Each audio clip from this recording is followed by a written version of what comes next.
"You sure you're in the right cabin, sweetheart?" That's what a smirking flight attendant said as a poised black woman took her seat in first class. The tone wasn't friendly. It dripped with judgment, disbelief, and something worse. Within minutes, she was humiliated, escorted off the plane like she didn't belong. No one knew her name. No one knew she controlled a $500 million investment that could make or break the very airline that insulted her. The next morning, she walked into their boardroom. What happened next shocked the entire industry. Don't blink. This is karma, power, and justice in its purest form. Subscribe for more. Ebony Davis was born in a modest neighborhood on the south side of Chicago. She was the youngest of 3 sisters, raised by a tenacious single mother who worked double shifts as a nurse's aide at Cook County Hospital. It was a life filled with the sounds of laughter amid the thunder of ongoing struggles. Rent was always late, groceries were often sparse, and utility cutoffs were an ever-present threat. Despite the hardships, Ebony's mother insisted on the importance of education, dignity, and self-worth. From a young age, Ebony spent hours locked in the tiny local library, devouring everything from classic novels to business strategy guides. Her fascination with planes started at age 10 when a distant aunt visited from New York, telling stories about crossing the country in airplanes. Ebony's eyes lit up at the mere concept of flight, of transcending boundaries, literal and metaphorical. She'd stare at jets slicing across the sky, promising herself she'd one day walk down those airplane aisles like she owned them. Through her teenage years, Ebony did every extracurricular she could fit into her schedule: debate club, student council, part-time job at a local diner, and volunteering on weekends. That hustle earned her a scholarship to Northwestern University to study business management. As her mother often said, "Child, if you set your mind to something, you'll outwork everyone until you get it." College was a different world, a place where Ebony stood out not only because she was one of the few black women in her program, but because she carried a fire in her belly that others struggled to match. Professors took note of her ability to break down complex financial structures. Classmates gravitated toward her confident yet humble demeanor. When she won a prestigious internship at a big-time investment firm, she worked day and night, learning the mechanics of corporate acquisitions and budgeting strategies. By the time she graduated, Ebony had built a reputation as a savvy deal-maker. The banks wanted her, private equity groups wanted her, even a few hedge funds extended offers. But Ebony saw an opening in an area few of her peers considered: airline finance. Many considered it too niche or too risky. Major airlines balanced on razor-thin margins, subject to fluctuating fuel costs and unpredictable consumer trends. Ebony, however, saw opportunity. If she could optimize operations and better manage finances for an airline, she believed the rewards would be massive, for both shareholders and the traveling public. Over the next few years, she found herself heading up smaller projects at Redwood Ventures in Manhattan. She spearheaded airline technology investments, quietly making connections with top airline executives. Ebony was never one to shy away from commanding a room, but she did so with grace and diplomacy, especially in a world where few people looked like her. She rose swiftly, eventually becoming a senior consultant specializing in aviation budgets. Hers was a name whispered at high-level executive meetings: a mover, a shaker, a visionary. Still, Ebony remained grounded. She recalled nights in that cramped apartment with no heat, her mother cooking up meager portions of pasta to feed the family. She remembered wearing scuffed sneakers to school because new shoes were not an option. She knew that just as quickly as success came, it could vanish if she lost sight of her values. That awareness shaped her outlook. She always advocated for employees and passengers whenever she advised airlines on budgetary decisions. She considered every decimal on the spreadsheet to be connected to someone's livelihood. By the time she turned 33, Ebony had not only accumulated considerable wealth, but had also earned a place in respected circles of influence. Her next project was rumored to be huge, something about a $500 million strategic revamp for a major airline. But Ebony kept that close to her chest. She had no idea that her life's biggest challenge and greatest revelation was about to unfold on a seemingly routine flight. It was a crisp Monday morning when Ebony left her upscale Manhattan condo for John F. Kennedy International Airport. She had been juggling calls all morning, discussions with Redwood Ventures about finalizing a major investment plan for Delta Airlines. Ebony's role was central.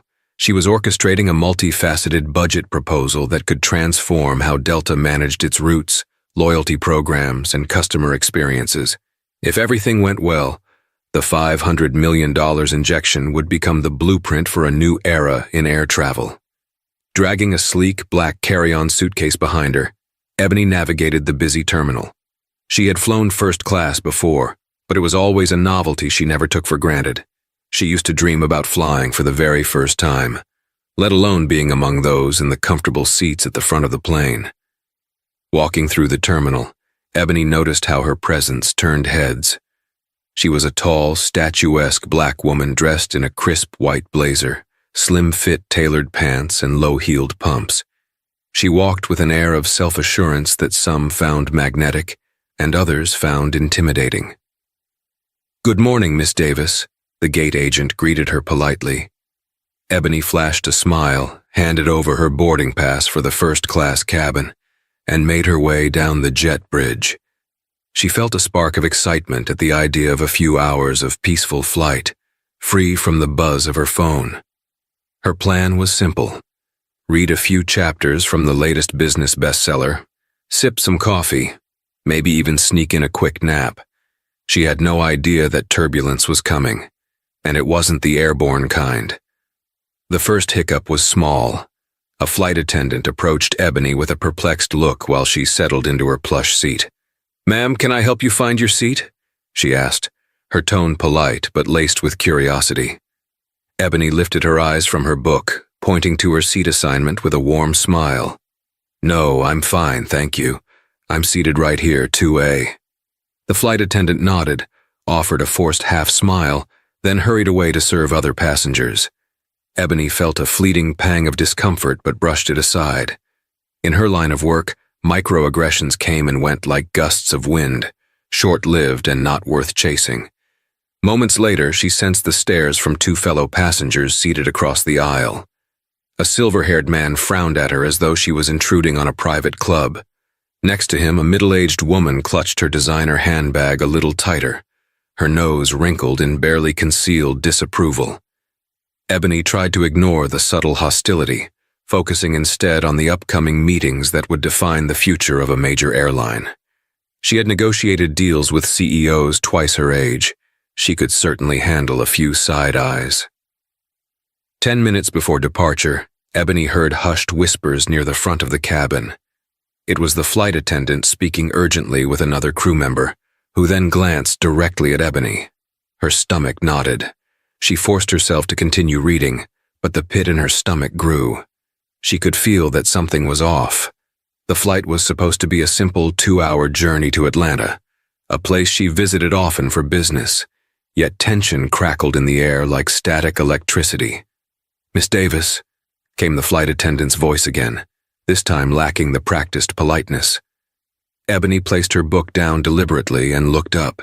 "There seems to be an issue with your ticket. Could you come with me for a moment?" Ebony felt her heart flutter. Her ticket was legitimate, first class, purchased, and confirmed. She stood, calm and composed, and followed the attendant to the galley area.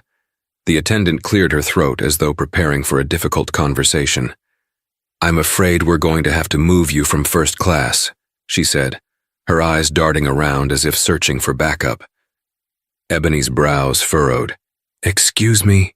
Why would I have to move?"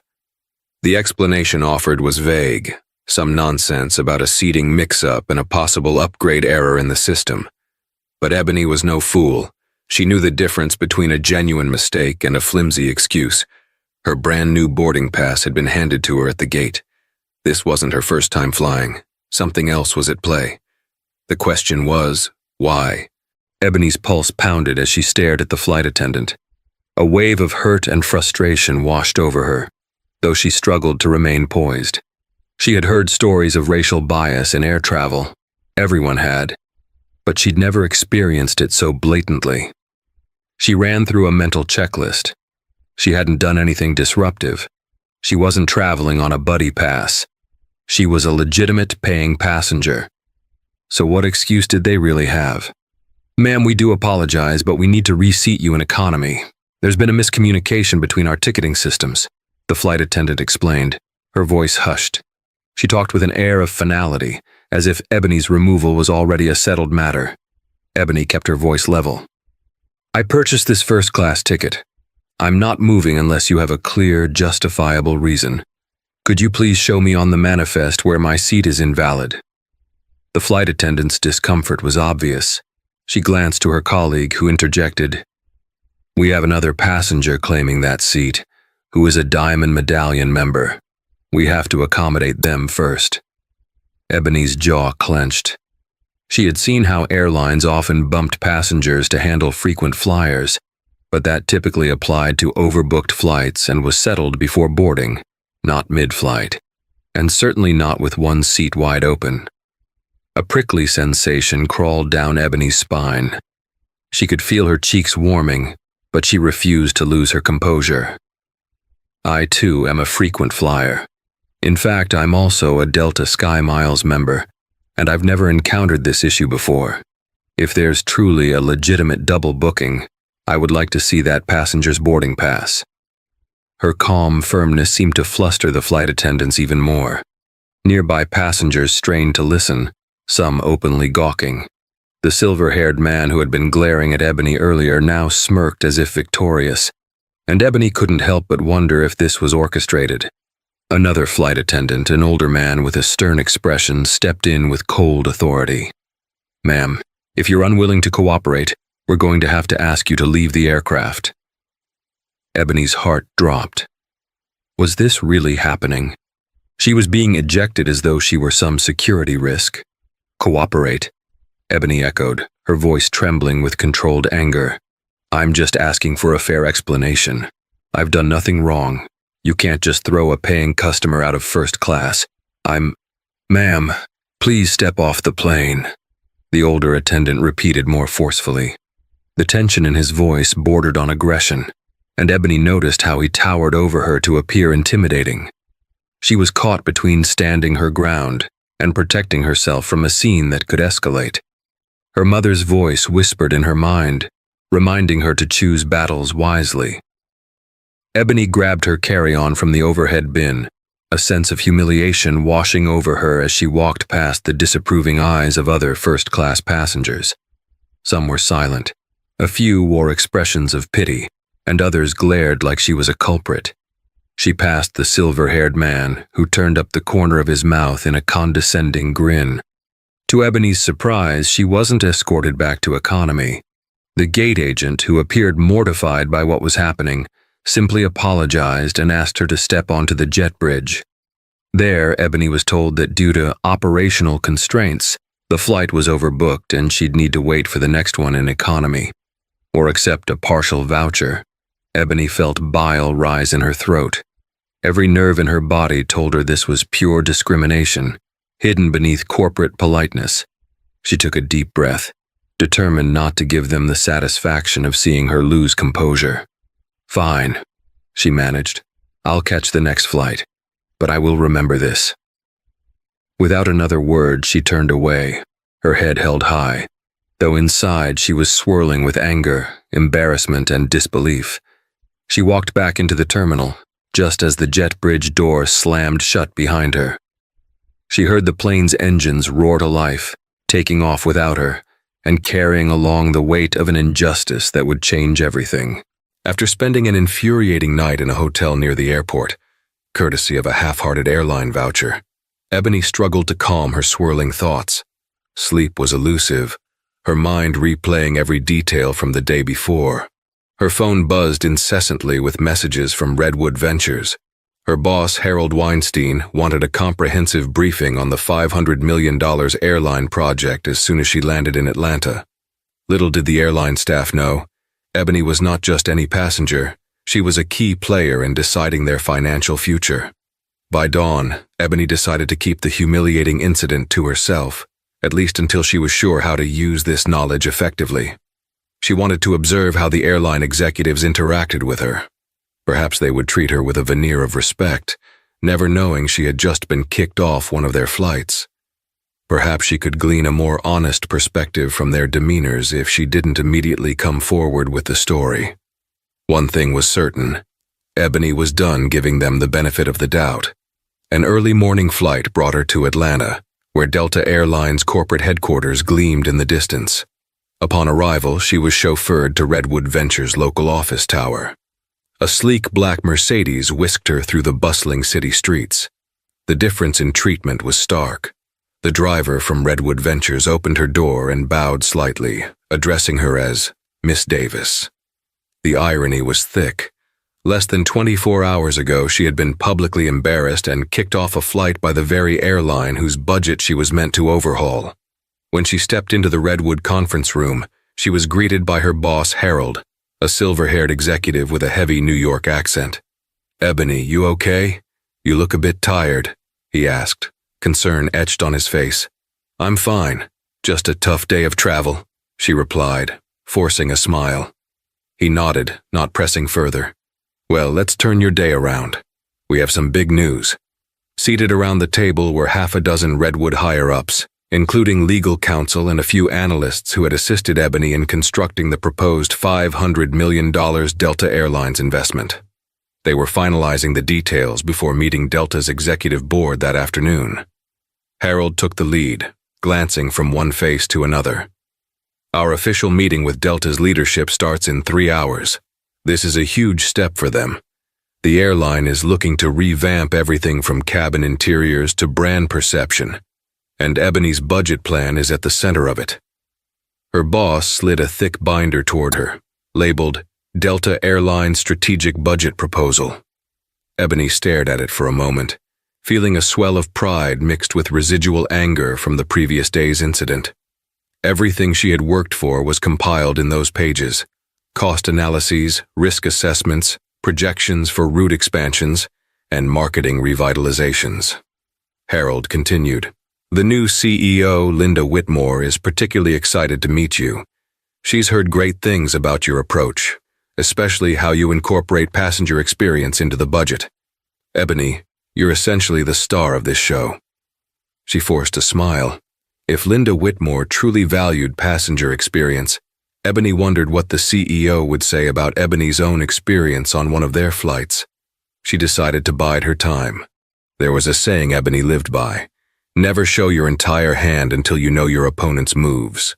This was as close to a high-stakes poker game as corporate finance could get. During a quick break, Ebony stood by the floor-to-ceiling windows overlooking downtown Atlanta. She tapped her foot anxiously, adrenaline coursing through her veins. She glanced at her phone, scrolling through social media to see if there were any mentions of Delta controversies. Nothing obvious. She wondered if the flight attendant or that older male attendant had reported the incident. Probably not. It was likely just another Tuesday for them. Time whisked by. Soon enough, Ebony found herself in Redwood's executive SUV, en route to Delta's corporate campus. Beside her was Harold, flipping through spreadsheets. The rest of her team followed in another vehicle. Ebony's mind churned, considering whether or not to confront the Delta executives about her ordeal before or after they saw her proposal. She decided on a strategic approach: present first, reveal second. When she finally walked into the Delta boardroom, Ebony noticed the understated elegance: dark wood paneling, plush leather chairs, and airline memorabilia displayed on glass shelves. The board members were already seated. Linda Whitmore, the new CEO, a poised woman in her late 40s who radiated confidence. CFO Terrence Lyman, a steely-eyed numbers man who Ebony had heard was notoriously ruthless with costs, and a cadre of vice presidents and advisors who handled everything from marketing to flight operations. Harold introduced Ebony with an air of pride. The executives nodded politely. Linda Whitmore extended a welcoming hand. "Ebony Davis, I've heard remarkable things. I've been eagerly awaiting this meeting. Thank you for taking the time to come down here." Ebony shook Linda's hand. A swirl of emotions rose within her: the sting of yesterday's humiliation, the excitement of finally standing in the room where multi-million-dollar decisions were made, and a calm fury that demanded justice. She took a seat, carefully placing her binder on the table. Before speaking, she inhaled, centering herself. "Thank you for having me," Ebony began, her voice level but resolute. "I'm eager to discuss how this $500 million infusion can transform Delta's operations. It's a budget geared toward not just profitability, but enhancing passenger experience and ensuring diversity in the workplace. Because at the end of the day, a great airline invests in all of its passengers." As Ebony spoke, she saw Linda's smile widen. The other board members leaned forward, intrigued. They had no idea of the storm that was brewing inside her, an anger harnessed not just for revenge, but to demand the respect she deserved. Ebony would share her story, but only after they realized just how valuable she was to their future. And when that revelation landed, it would land with the force of a jet engine. Ebony's presentation was a masterclass. She walked the executives through every line item in the proposed $500 million budget. With each slide, she identified specific ways Delta could upgrade its fleet, minimize maintenance costs, and boost brand loyalty by improving customer service. She elaborated on how investing in cabin crews training would lead to more harmonious passenger experiences, an ironic twist considering what she had just endured. The data was compelling, the projections meticulous. By the time she reached the final slide, the board members seemed entranced. "So," Ebony concluded, "this is not just an investment in hardware or route expansions. It's an investment in people, both the employees and the passengers who keep Delta flying." She paused for a beat before adding pointedly, "Every passenger matters." Linda Whitmore nodded, her eyes shining. "Remarkable. We've never had anyone articulate our challenges and potential solutions so clearly. It's clear that your approach is grounded in empathy as well as financial acumen. I can see why Redwood Ventures has placed you in the lead." Ebony offered a polite smile. "Thank you, Linda. It's an honor to contribute to an airline as storied as Delta." She flipped her binder closed, but she wasn't finished. Clearing her throat, she continued, "However, before we move on to finalizing details, there's a pressing matter I need to bring to your attention." A ripple of confusion spread among the board members. Harold gave Ebony a surprised look, but he trusted her judgment enough not to intervene. Ebony gently placed her hands on the table, deciding to speak from the heart rather than from a polished script. "Yesterday, I was on a Delta flight from New York to Atlanta. I was booked in first class, seat 2A, she began, keeping her tone calm. However, shortly before takeoff, I was approached by flight attendants and asked to give up my seat. Despite having a legitimate ticket, I was told there was an operational constraint and that I would need to be reseated. When I politely questioned this, I was removed from the flight altogether." A hush fell over the room. Linda's posture stiffened. CFO Terrence Lyman raised an eyebrow. Ebony noticed one of the vice presidents, the one in charge of customer experience, sink slightly in her chair. Ebony pressed on. "It was humiliating. I've flown first class before. I understand how frequent flyer status works. This situation felt very different. The crew's attitude, particularly that of one older male flight attendant, was condescending and aggressive. I was effectively made to feel that, as a black woman, I did not belong in first class." Harold's eyes flickered with alarm, and Ebony guessed he was mentally processing the PR disaster this could become. Linda Whitmore exchanged a tense glance with Terrence, who stroked his chin as if calculating how to handle this. Ebony suspected Linda's mind raced through potential damage control measures. "This is deeply disturbing," Linda finally said, her voice tight. "Ebony, on behalf of Delta, I apologize. That's not the kind of experience we want any passenger to have, let alone someone who is working so closely with us. I assure you we'll investigate immediately. Those responsible will be held accountable." Ebony inclined her head in acknowledgement. "I appreciate the apology, but I want to emphasize, this isn't just about me. It's about how many other people, especially those from marginalized communities, might be treated poorly or singled out when they travel. I can't in good conscience finalize a deal to improve this airline if we don't also confront that reality. An uneasy rustle swept the room. Linda sat up straighter. You're absolutely right. We take this very seriously. Trust me when I say we're committed to inclusive training and policies. Please allow us to address this matter. I hope you won't let one terrible incident overshadow what could be a transformative partnership. Ebony let a brief silence linger, letting the tension settle in. I'm still on board with finalizing this proposal, on one condition. I want a clear, actionable plan for employee training and passenger rights to be integrated into the budget, and I want it implemented immediately, not tacked on as an afterthought. If I'm to represent Redwood Ventures and stake my reputation on this partnership, I need to be certain Delta is truly dedicated to treating all passengers with dignity. Linda agreed, a decisive nod. Terrence's face was unreadable, but Ebony sensed a storm of internal debate. Another vice president chimed in, promising to collaborate closely on a new diversity and inclusion directive. The meeting ended with Ebony's position reaffirmed, but under a new set of expectations. Everyone seemed eager to keep Ebony, who essentially held the keys to $500 million, in their good graces. Harold caught Ebony by the elbow as they exited the boardroom, whispering, I'm sorry you went through that. I had no idea. Are you okay? Ebony exhaled, the weight of it all sinking in. I will be, but this is only the beginning. Word traveled quickly, as it always does in tight corporate circles.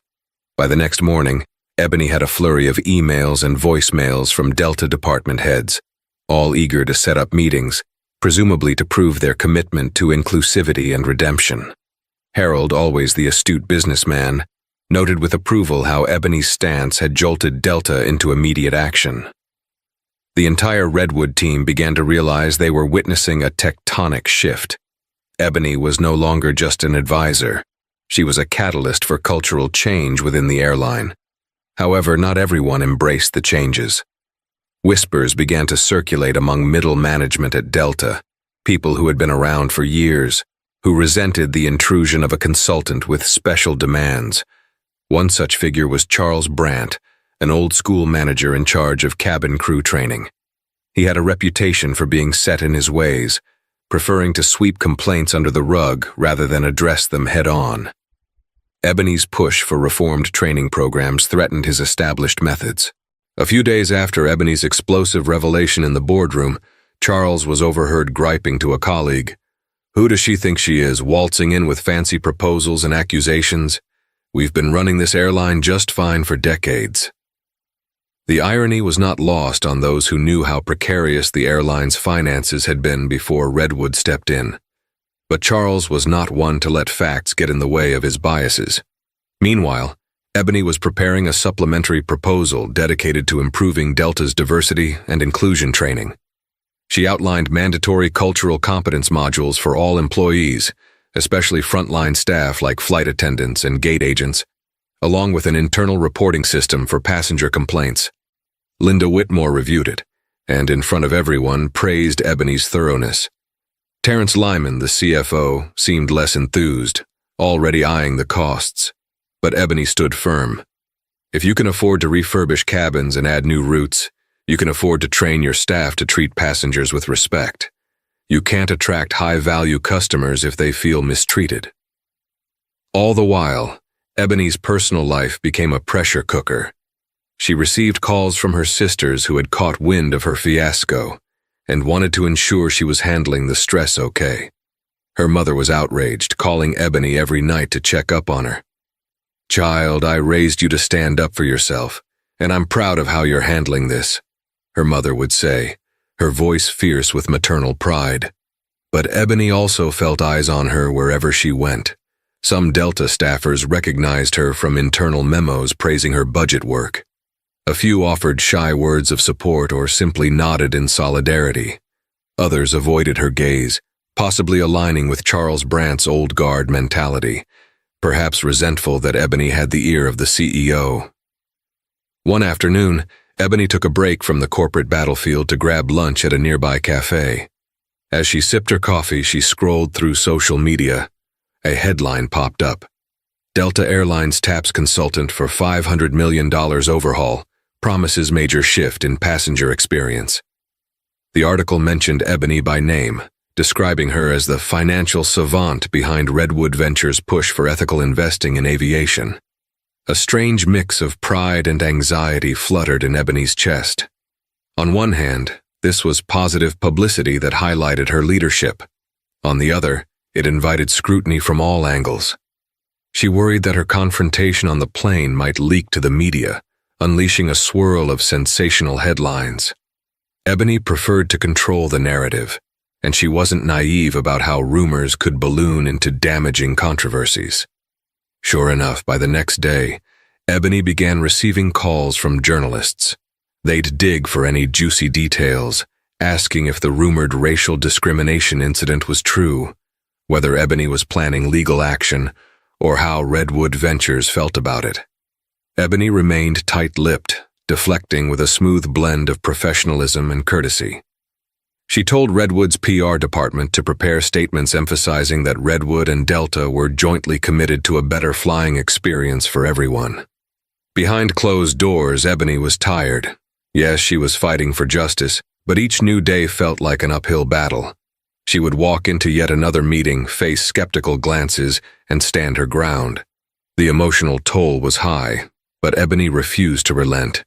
If she succeeded, she wouldn't just secure a major deal for Redwood.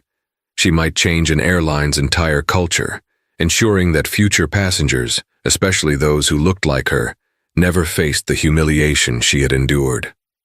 What Ebony didn't realize was that the tension building in Delta's corporate environment was about to snap. And when it did, it would come with colossal consequences for everyone involved, especially those who had tried to stifle her voice. A silent storm brooded behind the immaculate glass windows of Delta's corporate headquarters. The upcoming press conference to announce the airline's $500 million investment plan loomed just 2 weeks away, and tensions were high. Ebony Davis found herself balancing two roles: the strategic mastermind behind the budget and the voice demanding accountability for discriminatory behavior. The airline's upper echelon grew increasingly anxious about the possibility of negative press overshadowing their grand announcement. Within Delta, Charles Brandt's dissent festered. His old-fashioned views found allies among a small circle of longtime employees who grumbled that Ebony was making a fuss over a trivial incident. They downplayed her experience, insisting it was a misunderstanding. But Ebony had begun receiving supportive notes from flight attendants who recognized that systemic bias existed in their ranks. One note read, "Thank you for speaking up. We've seen this happen to passengers more times than we'd like to admit." This anonymous confession fueled Ebony's resolve, yet it also stoked her anger at how widespread the problem might be. She channeled that energy into finalizing a robust training proposal, complete with deadlines for implementation. When Ebony presented it to Linda Whitmore, the CEO looked impressed. "This is exactly what we need," Linda said, signing off on the first phase. But Ebony sensed a subtle warning in Linda's expression.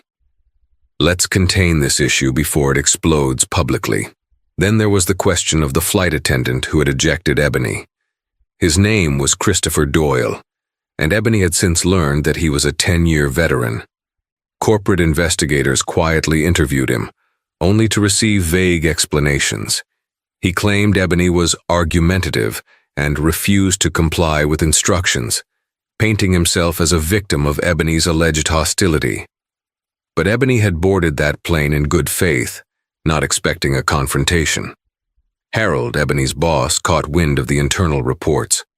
After a tense meeting, he informed Ebony that Christopher Doyle's testimony conflicted with the gate agent's version of events. The gate agent, mortified by what had happened, confirmed that Ebony's ticket was valid, and there had been no second passenger assigned to that seat. It was all a lie, orchestrated under the guise of operational constraints. Ebony's skin prickled at the revelation. She felt vindicated, but also furious that this man had nearly gotten away with it if she hadn't been in a position of power. One evening, as Ebony burned the midnight oil at Redwood's Atlanta office, she saw Linda Whitmore's name flash on her phone. The CEO sounded anxious, her typically calm demeanor unraveling. "Ebony, I want to tell you personally. I've authorized the firing of Christopher Doyle and the older male flight attendant who cornered you.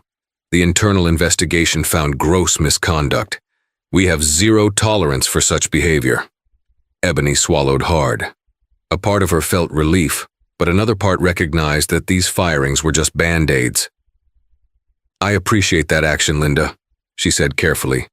"But we both know we need systemic changes." Linda sighed. "Yes, and that's why we're greenlighting your training initiative. But Ebony, can I ask you a favor? Please, keep this press conference positive. Let us show the world how we're moving forward." Ebony understood the subtext. Delta wanted to break this news of her discriminatory experience under their own terms, or maybe not at all. They wanted Ebony's cooperation to ensure the media spin remained favorable. Ebony was torn. On one hand, she aimed to help the airline evolve, not destroy it. On the other, she refused to be complicit in downplaying what had happened or how extensive the problems might be. After hanging up, she stared at the city lights beyond her office window. Atlanta sprawled before her, a testament to progress and also to lingering inequalities. She felt the weight of responsibility. She could use her platform to spark genuine reform, yet she also knew how quickly corporate momentum could lose steam once the spotlight moved on. She typed away on her laptop, determined to weave accountability measures into every aspect of the budget. She refused to finalize any contract that didn't include performance reviews, anonymous reporting systems, and independent audits to ensure that the airline truly became more inclusive. The $500 million wasn't just a figure on a balance sheet. It was leverage. Ebony intended to wield it with precision. As the days ticked down to the press conference, the tension mounted. Executive teams scrambled to polish presentations, marketing departments rehearsed speeches, and Linda's office sent Ebony multiple requests for final sign-offs.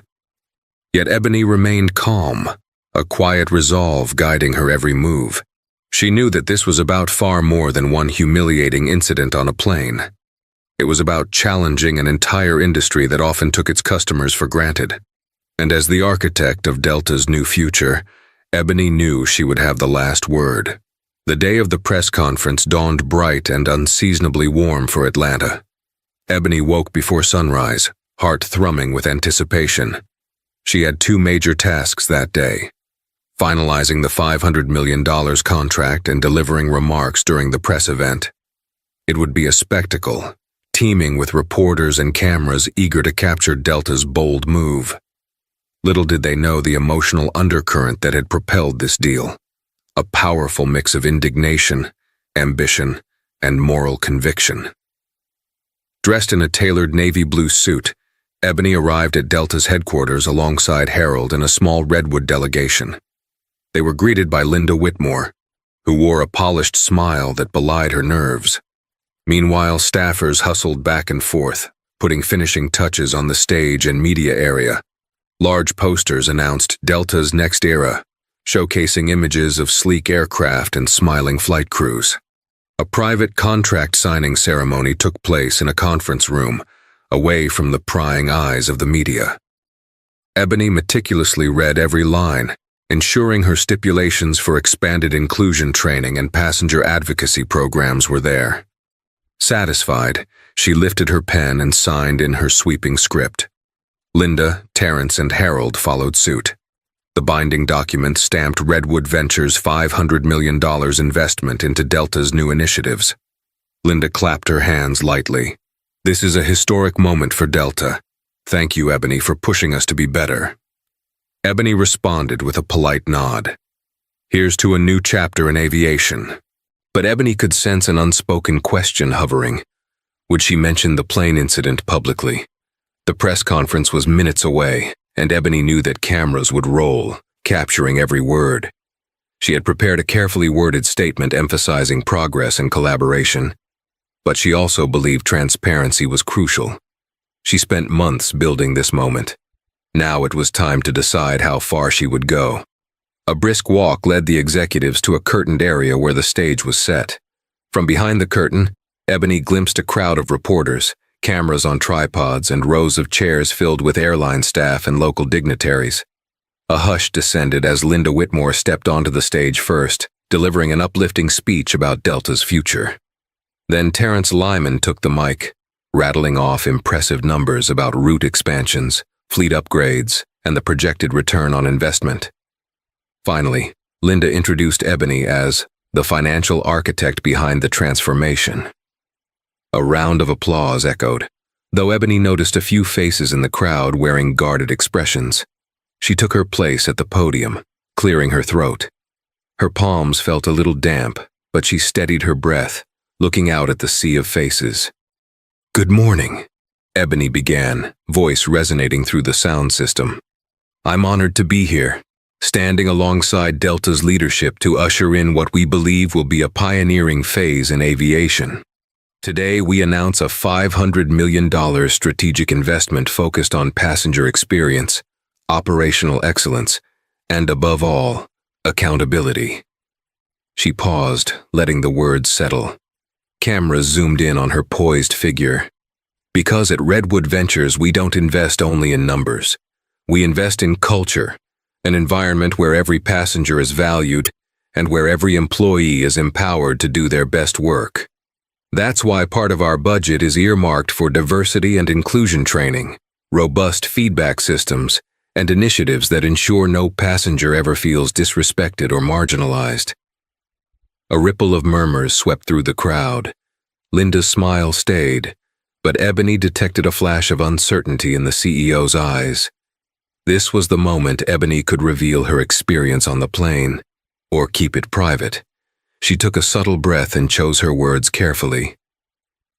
"As someone who has personally experienced the impact of such issues, I stand here to say that Delta is committed to learning, growing, and transforming," Ebony said, her voice firm but controlled. Some in the audience exchanged glances, probably wondering what exactly she was referring to. "This partnership is more than a contract.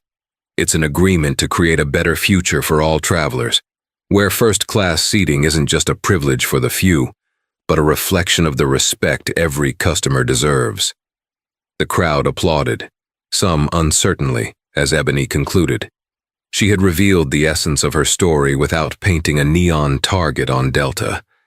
It was enough to convey that she spoke from a place of personal conviction, but not enough for scandal-hungry tabloids to feast upon.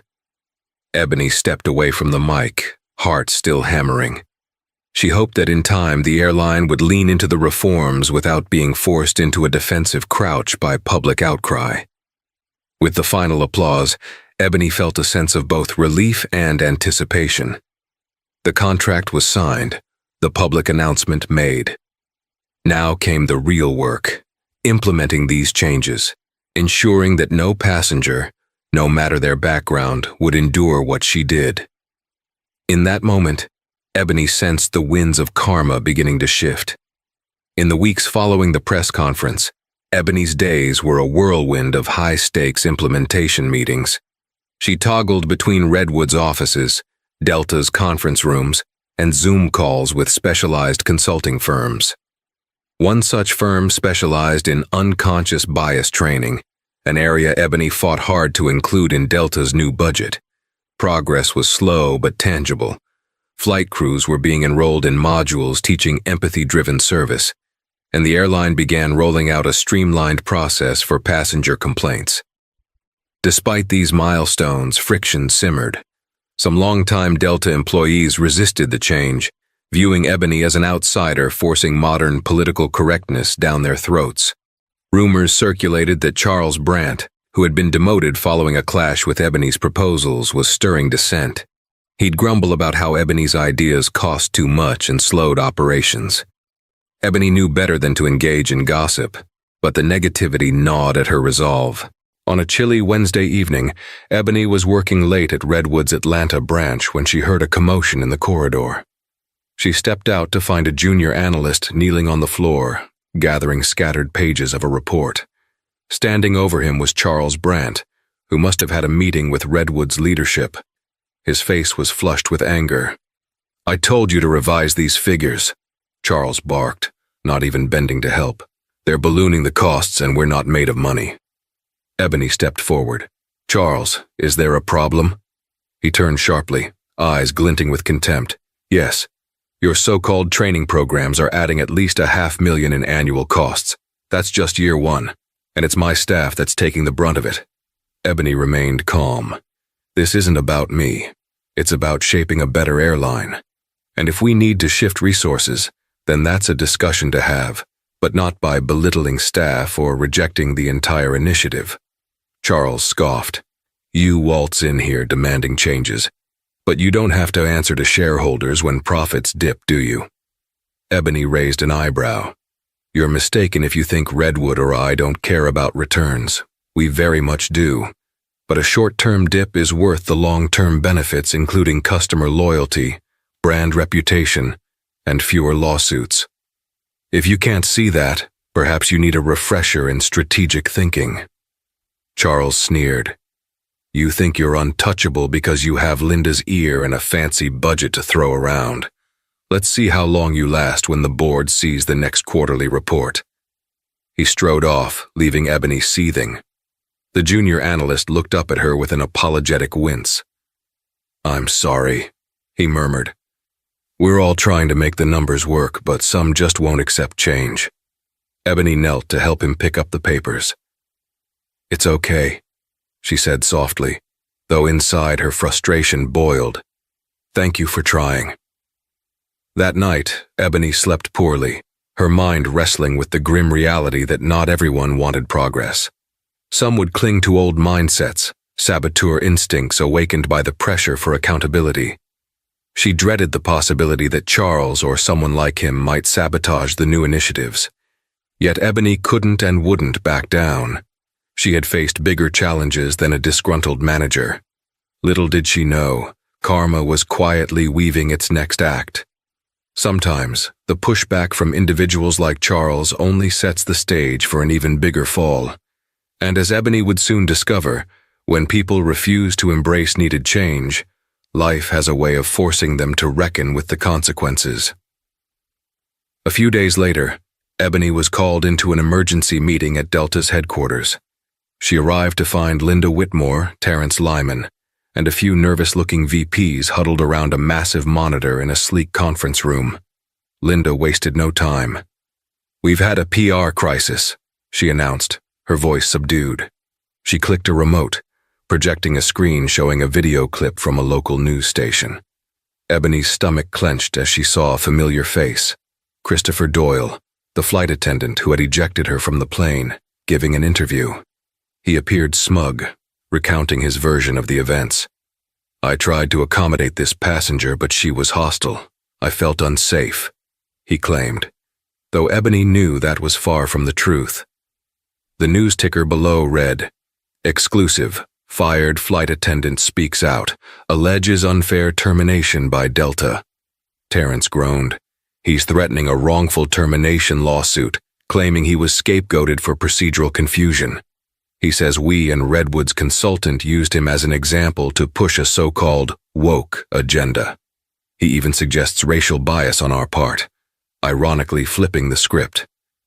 Ebony's head spun. She had prepared herself for pushback, but not this brazen attempt to rewrite the truth. Linda, with worry lines etching her face, continued, "We need to craft a response. Our team is drafting a statement that stands by our investigation findings.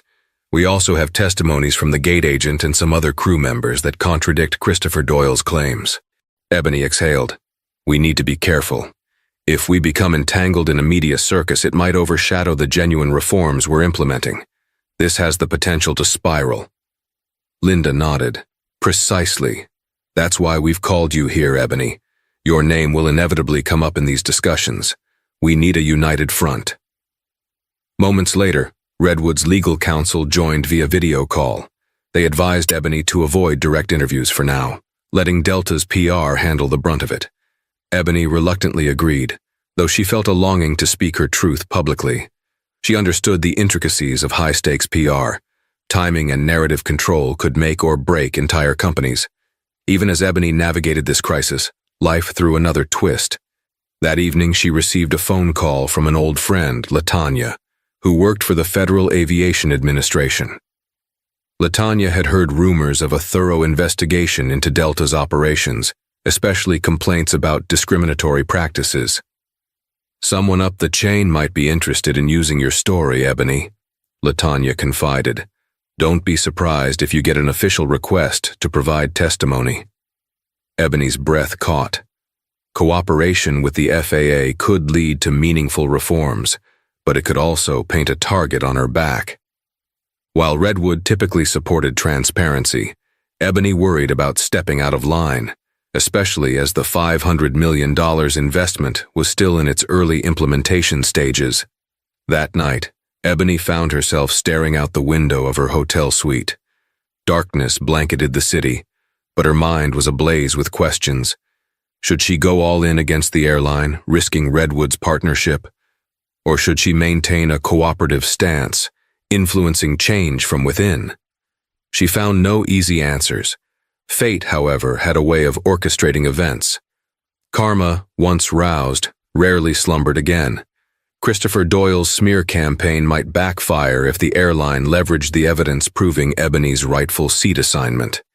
Charles Brandt's sabotage might be exposed if new flight attendants stepped forward with their own stories.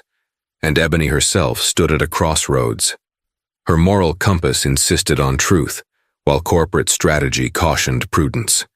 In the swirl of drama, Ebony reminded herself of a guiding principle. Real transformation demands courage. She had already dared to challenge a system many others found unassailable. The next chapter of her life, and Delta's, hinged on how far she'd push that challenge. Ebony's phone buzzed non-stop the next morning with updates. Social media was ablaze with two competing narratives. Christopher Doyle painting himself as a victim of corporate greed, and Ebony's allies subtly supporting her stance on workplace discrimination. The airline's official statement firmly denied Doyle's accusations, presenting evidence that Ebony's ticket was legitimate and that Doyle's handling of the situation violated multiple protocols. Yet Ebony's name trended on Twitter and LinkedIn, caught in a swirl of speculation. Some posts praised her bravery, while others questioned whether she was using her influence to exact revenge. The debate went beyond the specifics of one flight, touching on systemic racism, corporate ethics, and the lengths companies would go to protect their image. Harold summoned Ebony to Redwood's Atlanta office for damage control. Their small meeting room was tense. Redwood's legal counsel, PR consultant, and Ebony all gathered around a circular table. "We can't ignore the FAA angle," Harold began, his voice steady. "If they contact you, Ebony, Redwood will back you fully, but we should coordinate any statements." Ebony nodded, grateful for the support. "I don't want to see Redwood or Delta in legal jeopardy, but if the FAA is indeed investigating discriminatory practices, I can't lie. That would compromise my integrity." Harold sighed. "Agreed. We just need a unified strategy." Over at Delta's headquarters, Linda called Ebony with updates. The airline's legal team had uncovered security camera footage from the jet bridge, showing Ebony boarding with no sign of hostility or argument.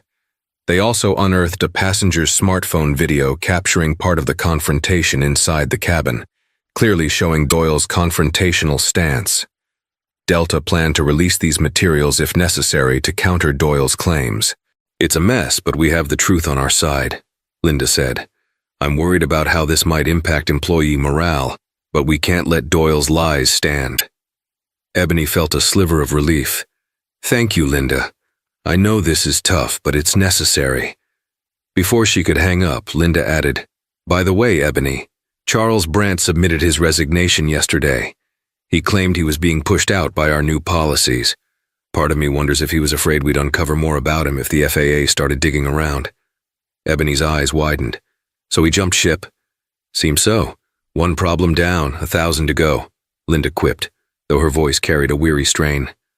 Ebony hung up, her emotions a swirl. She felt vindicated that Charles was out, but she also sensed how precarious the airline's situation remained. Morale was fragile, and the broader staff might see these developments as a culture war rather than overdue reform. That afternoon, Ebony took a moment of solitude to review her original $500 million plan. She skimmed the pages detailing route restructuring, new cabin layouts, and crucially, the training programs designed to prevent exactly what had happened to her. A wave of purpose washed over her. She hadn't fought this hard just to see the airline crumble under scandal. She wanted real, sustainable change. Her phone buzzed yet again. This time it was an unfamiliar number. She answered cautiously. Ebony Davis speaking. "This is Charlotte Reed, senior investigator with the FAA. A measured voice responded. "We'd like to set up an interview concerning Delta Airlines and your experiences as a passenger. Are you able to meet this week?" Ebony paused, heartbeat thrumming. "Yes, I can meet. Where?" "Here in Atlanta. I'll email you the details." As she ended the call, Ebony felt a sense of gravity. The next steps could define not just her career, but the future course of an entire airline. Steeling herself, she resolved to meet this challenge head-on. She was done tiptoeing around. The only way out was through, and Ebony Davis had never been one to back down from a fight that mattered. The FAA interview took place in a nondescript government office on the outskirts of Atlanta. Ebony arrived early, calmly organizing her notes. She had been advised by Redwood and Delta's legal teams to be truthful but measured. In the waiting room, Ebony noticed flight attendants and ground staff arriving, presumably for their own interviews. Each wore a tense expression, clutching files or phones. Some nodded in acknowledgement when they recognized her. Others avoided eye contact. When her name was called, Ebony followed Charlotte Reed into a small conference room. A digital recorder lay on the table, next to a pitcher of water and 2 glasses.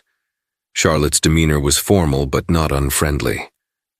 "Miss Davis," she began, "we appreciate your cooperation. We're looking into possible patterns of discriminatory behavior and policy enforcement within Delta Airlines. We've seen the recent media coverage, so let's start with your own experience." Ebony recounted the incident on the flight in detail. She explained how she had been asked to leave first class without a valid reason, then removed entirely when she questioned the decision. She spoke of the subsequent investigation, Doyle's firing, and the airline's acknowledgement of her valid ticket. She cited other employees' concerns about systemic bias. Throughout the interview, Ebony emphasized the reforms she was championing. Her belief that Delta could become a model airline if it truly embraced accountability. Charlotte asked pointed questions about Redwood's role, Ebony's financial stake, and whether she felt Delta was buying her silence. Ebony remained steadfast. "I'm not silent. The $500 million budget includes explicit provisions for diversity training and passenger advocacy. This isn't hush money. It's an investment in rectifying long-standing issues." After nearly 2 hours, Charlotte thanked Ebony and concluded the interview. Stepping back into the corridor, Ebony felt a mix of exhaustion and hope. She had done what she could, told the truth, and stood by her convictions. 3 weeks later, Ebony's life took yet another turn. Delta's board convened an emergency meeting to which Ebony was invited.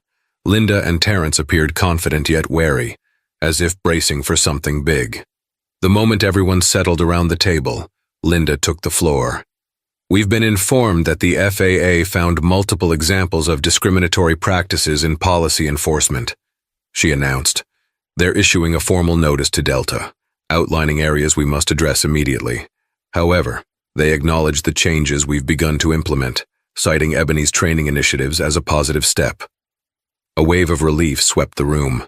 Terrence, always the numbers man, read from a report. "The FAA is not levying massive fines at this time because they see good faith efforts, but we must prove ongoing compliance through quarterly reviews. We'll be mandated to provide data on complaint resolutions, staff training completion rates, and so forth."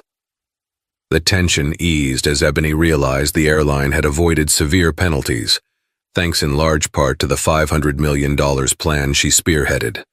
Karma had indeed come full circle. Those who obstructed progress were now gone or under scrutiny, and the push for reform had gained unstoppable momentum. And so, What began as a humiliating moment spiraled into a life-changing opportunity for Ebony Davis and a historic turning point for Delta Airlines. From boarding passes to boardrooms, she fought tooth and nail for respect, dignity, and fairness. In the end, karma delivered its verdict. Those who sought to diminish her were the ones who faced their downfall, while Ebony soared to greater heights, steering a $500 million transformation that would reshape an entire airline's culture. But Ebony's story is more than corporate triumph. It's a testament to standing your ground when everything around you says otherwise. If Ebony's journey has inspired you, imagine what you could do in your own life by refusing to accept the status quo. Thank you for watching. If you found this story powerful, please like, share, and subscribe to our channel for more uplifting and eye-opening tales. Keep fighting for what's right and fly high.